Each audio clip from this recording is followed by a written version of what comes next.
Hello दोस्तों, स्वागत है आपके अपने YouTube channel BK physics master में। फिर से हाजिर हूँ क्लास 12 फिजिक्स के अध्याय 6 किरचॉफ के नियम तथा विद्युत परिपथ के सभी महत्वपूर्ण डेरिवेशन आज की वीडियो में बिल्कुल शानदार तरीके से करने वाले हैं। इस चैप्टर में हम जो जानेंगे कि किरचॉफ के विद्युत परिपथ संबंधी नियम, जो कि दो नियम हैं, प्रथम नियम और द्वितीय नियम, एक संधि नियम और एक लूप या बंद पास का नियम है। और अगला क्वेश्चन जानेंगे हम व्हीटस्टोन सेतु, बहुत ही शानदार तरीके से उसे हम समझेंगे और उसके सूत्र का निर्धारण करेंगे। तो वीडियो को पूरा जरूर देखिएगा, पसंद आए तो लाइक और हमारे चैनल को सब्सक्राइब करना ना भूलिएगा। तो चलिए देखते हैं आज का पहला क्वेश्चन और उसके कुछ डेरिवेशन यानी उसकी कुछ उत्पत्ति करेंगे, यानी जिनकी सहायता से धारा की गणना की जा सकती है किरचॉफ के नियमों की सहायता से। ठीक है, तो वो भी देखेंगे। ठीक है, पहले नियम देखेंगे तो किरचॉफ के विद्युत परिपथ संबंधी नियम। तो पहला नियम है संधि नियम। इस नियम के अनुसार होता क्या है, तो आप देखिए भाषा लिखिए यहाँ पर। तो इस नियम के अनुसार किसी विद्युत परिपथ की किसी भी संधि पर मिलने वाली धाराओं का बीजगणितीय योग शून्य होता है।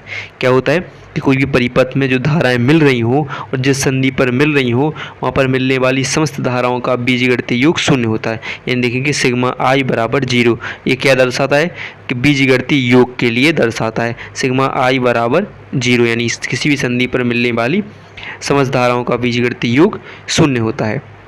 देखिए इसके मान के निर्धारण की बात करते जैसे कि अगर मान लें क्या है कि माना कि चालक, जिसमें कोई एक चालक है जिसमें धाराएं I1, I2, I3, I4 व I5 प्रवाहित हो रही हैं, संधि O पर मिलती हैं। ठीक है, तो यहाँ पर देखेंगे कि धाराएं हैं, देखेंगे कि धाराएं I1, I2, I3, ठीक है, I4, I5 कहाँ पर मिल रही है, एक संधि O पर मिल रही हैं।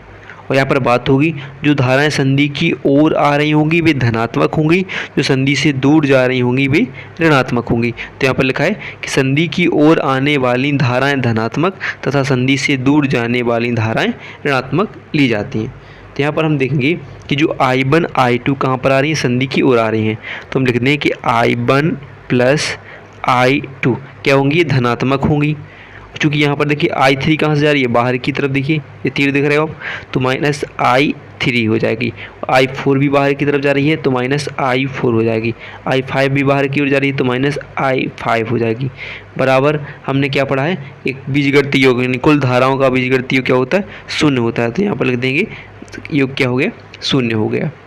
अब अगर हम क्या करें कि जो धाराएँ I1 प्लस I2 को अगर हम यहीं पर रखने दें और I3, I4, I5 को बराबर के उस साइड यानी 0 के पास पहुंचा दें, तो जब कैसी हो जाएंगी, यहाँ पर माइनस में ऊपर उस साइड जाएंगे तो किस में हो जाएंगी, प्लस में हो जाएंगी।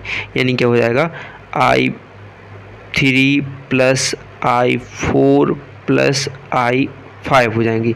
यानी जो आपकी धाराओं के लिए, इन धाराओं के लिए सूत्र निकल आएगा। अगर किसी पर संधि पर जो धाराएं मिल रही हो और धाराओं का निर्धारण करना हो तो उसके लिए ये धारा नियम, इसे क्या बोलते हैं, इसे धारा नियम भी कहते हैं। ठीक है, क्या कहते हैं, इसे धारा नियम भी कहते हैं। तो यहाँ पर चाहो तो आप लिख सकते हो कि इसे धारा नियम भी कहते हैं, इसे धारा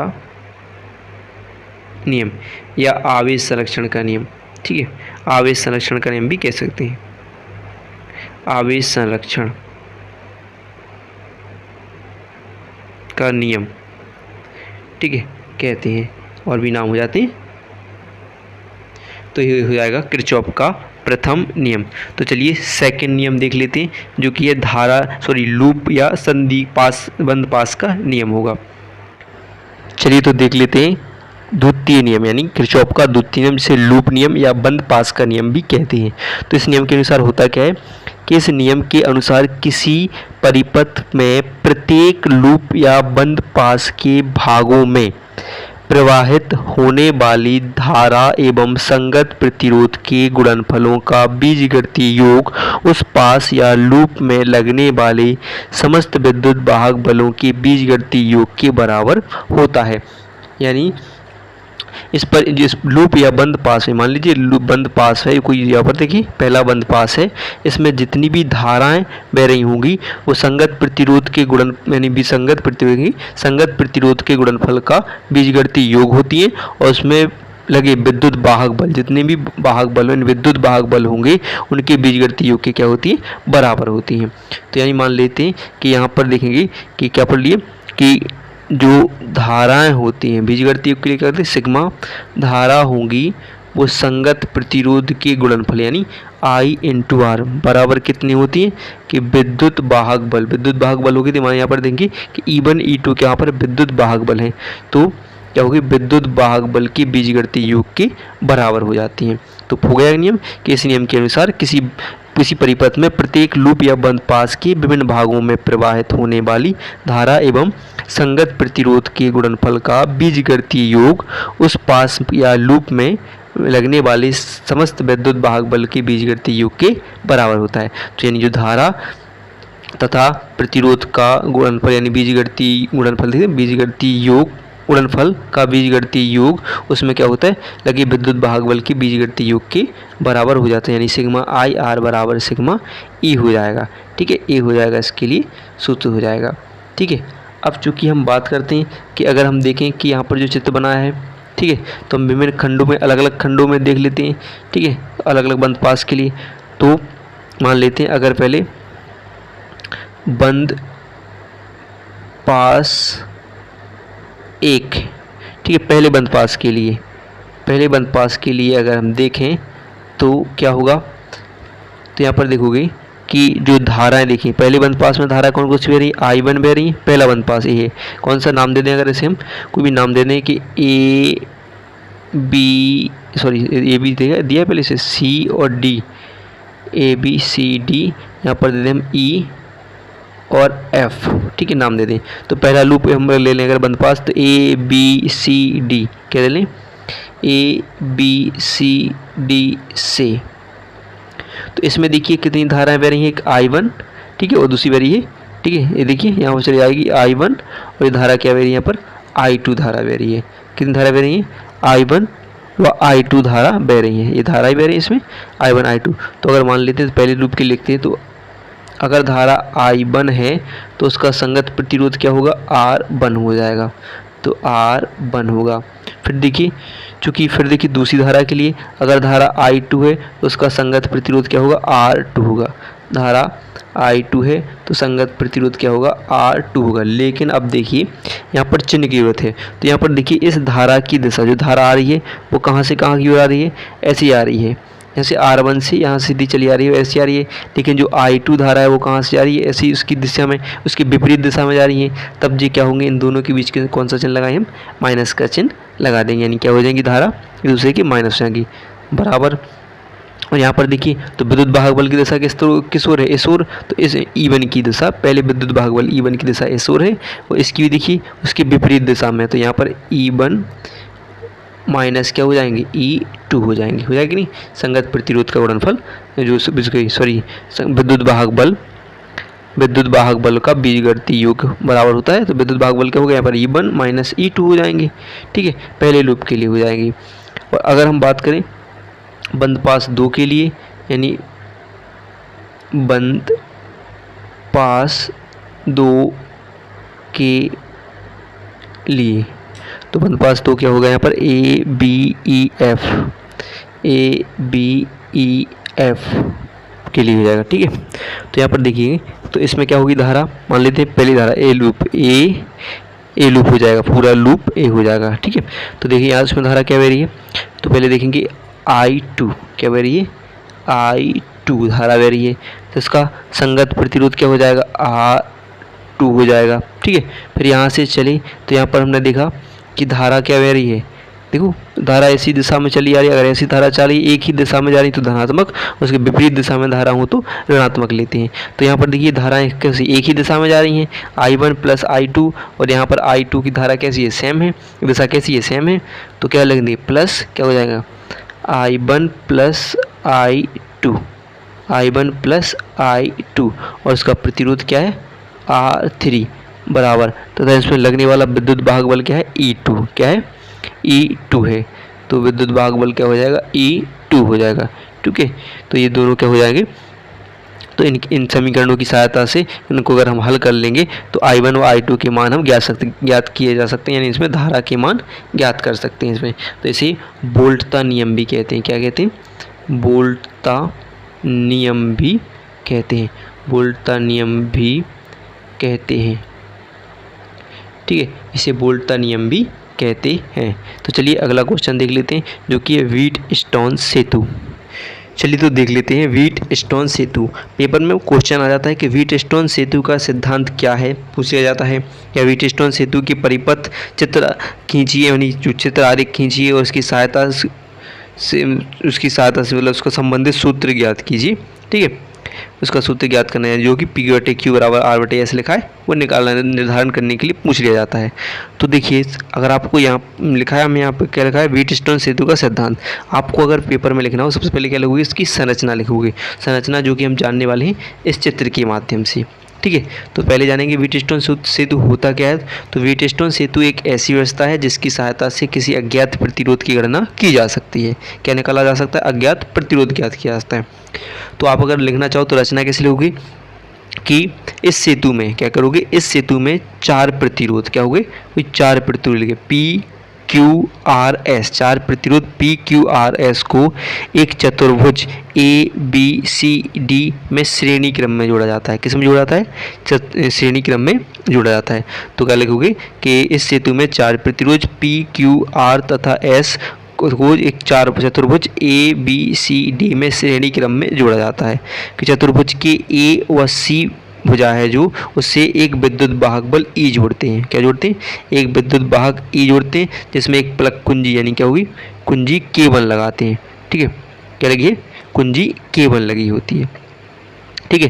फिर क्या करते हैं कि विद्युत वाहक बल जो सेल लगा है, इसमें धारा प्रवाह की जाती है सेल द्वारा। तो ये धारा बिंदु A पर पहुंचकर 2 भागों में बढ़ जाती है। किसमें? I1 व I2 में बढ़ जाती है। किसमें? I1 व I2 में बढ़ जाती है, 2 भागों में बढ़ जाती है। फिर यहाँ पर देखोगे तो बिंदु B, जो यहाँ पर देखो बिंदु B लगा है, उसमें क्या लिखा है, एक के नीचे क्या है, एक प्लग कुंजी क्या लगी, K2 लगी है। क्या लगी? ठीक है, इसे बोलेंगे प्लग कुंजी K2, और जहाँ पर एक गैल्वेनोमीटर G लगा होता है, ठीक है। और इसी प्रतिरोध की सहायता से हम क्या कर सकते हैं, कोई अज्ञात इस सेतु की सहायता से हम कोई अज्ञात प्रतिरोध की गणना कर सकते हैं। तो यहीं पर देखो, इतने आप भाषा लिख सकते हो। और फिर लिखोगे इसके बाद सिद्धांत। तो सिद्धांत क्या है कि व्हीटस्टोन सेतु में प्रतिरोध PQR तथा S श्रेणी क्रम में जोड़कर किसी वर्गाकार आकृति में समायोजित करते थे। तो हमने पढ़ लिया कि चतुर्भुज हैं, प्रतिरोध हैं, उनको चतुर्भुज ABCD में श्रेणी क्रम में जोड़ दिए जाते हैं।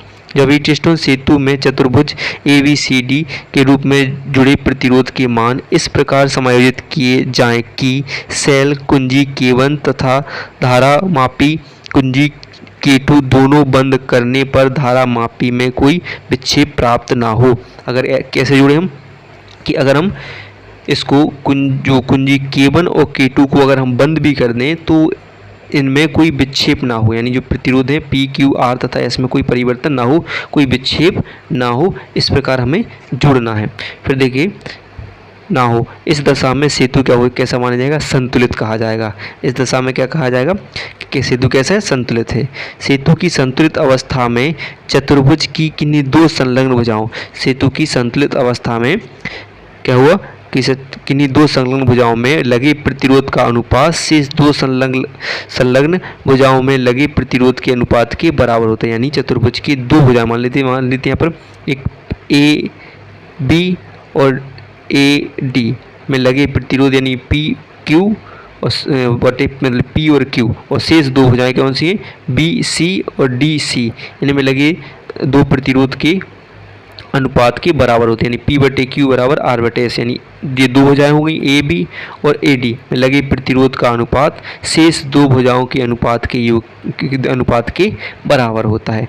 तो चलिए देखते हैं, अब करते हैं इसके सूत्र की स्थापना। फिर क्या करोगे आप, सूत्र की स्थापना। तो देखना है किसके आधार पर की जाती है, किरचॉफ की द्वितीय नियम के आधार पर, यानी बंद पास के नियम के आधार पर इसकी स्थापना की जाती है, या उत्पत्ति की जा सकती है, डेरिवेशन इसकी ज्ञात कर सकते हैं। यानी इसको में ज्ञात किसको करना है, P/Q बराबर R/S का निर्धारण हमें करना है। चलिए सबसे पहले लूप देखते हैं, लूप ABDA में किरचॉफ का द्वितीय नियम से, ठीक है। तो किरचॉफ कौन सा नियम होगा, ABDA, पहला लूप कौन सा ले लेंगे, ABDA। तो देखो हमने क्या पढ़ा था कि उसमें क्या पढ़ा था कि कोई भी धारा किसी परिपथ में जो धारा होती है वह संगत प्रतिरोध के गुणनफलों का बीजगणितीय योग और उसमें लगे विद्युत वाहक बल के योग के बीजगणितीय योग के बराबर होती है। तो इसमें धारा क्या है, I1 है, चलिए I1 लिख लिया। इसमें प्रतिरोध क्या है, P, क्या है, देखिए कि I1 और प्रतिरोध क्या है, P, तो क्या लिखोगे, IP हो जाएगा, ठीक है। फिर देखोगे यहाँ से जाओगे तो यहाँ पर देखिए क्या लगा है, फिर B से D की ओर जाओगे तो तब यहाँ पर क्या है, गैल्वेनोमीटर G लगा है, ठीक है। B से D तक जाने में गैल्वेनोमीटर क्या लगा है, G, और आप प्लस लगे तो गैल्वेनोमीटर में यानी G, जहाँ पर G होता है तो जो धारामापी का प्रतिरोध है, G क्या होता है, धारामापी का प्रतिरोध है, तथा संतुलित अवस्था में इसमें धारा क्या होती है, शून्य होती है। तो इसमें लिख देंगे शून्य धारा हो जाएगी, ठीक है, यानी हो जाएगा G। फिर देखोगे, फिर आप चलोगे यहाँ से I2, कहाँ पर चलोगे, I2R, तो यहाँ पर क्या होगा I2, लेकिन अब देखो धारा धारा जा रही है इस दिशा में और इसकी विपरीत दिशा में धारा आ रही है। तो विपरीत दिशा के लिए हम पढ़ चुके थे कि विपरीत दिशा में धारा का मान क्या होता है, माइनस में, यानी ऋणात्मक हो जाएगा धारा प्रतिरोध का मान।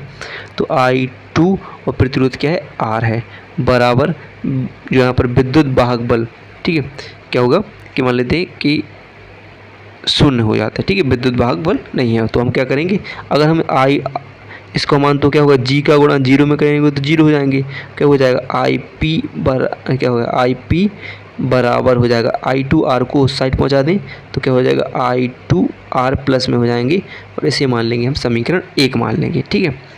इसी प्रकार अब देखेंगे अगला समीकरण, अगला लूप, तो अगला लूप कौन सा होगा, BCDB, ये पूरा लूप देखते हैं। तो उसमें पहली धारा क्या होगी, I1Q, क्या हो जाएगी, I1Q, ठीक है। फिर यहाँ पर देखोगे, फिर चलिए कैसे, C से D की ओर, तो C से D की क्या होगी, तो इसमें धारा क्या हो रही है, उसकी विपरीत दिशा में आ रही है, तो माइनस क्या हो जाएगी कि I2S, ठीक है। और जो गैल्वेनोमीटर में हम पढ़ चुके कि धारा क्या होती है, शून्य हो जाती है, तो प्लस 0 गुणे G बराबर क्या हो जाएगा, धारा 0 हो गई, ठीक है।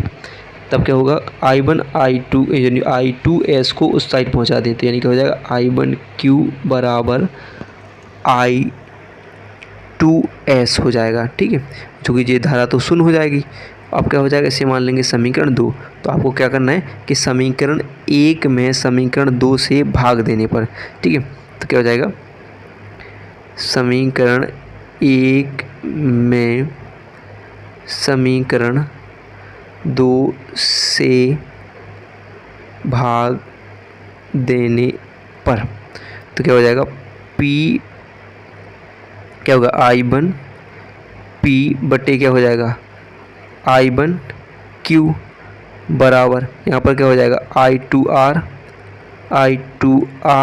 बटे I2S। तो I1 से I1 कैंसिल हो जाएगा, I2 से I2 कैंसिल हो जाएगा, यानी क्या निकल कर आ जाएगा, तो P बटे Q क्या बचेगा, P बटे Q बराबर R बटे S, ठीक है। और इसी को हमें क्या करना था, सिद्ध करना था, इसी का क्या करना था, निर्धारण करना था, जो कि निकल कर आ गया, ठीक है। अगर वीडियो पसंद आई हो तो वीडियो को लाइक और चैनल को सब्सक्राइब करना ना भूलिएगा।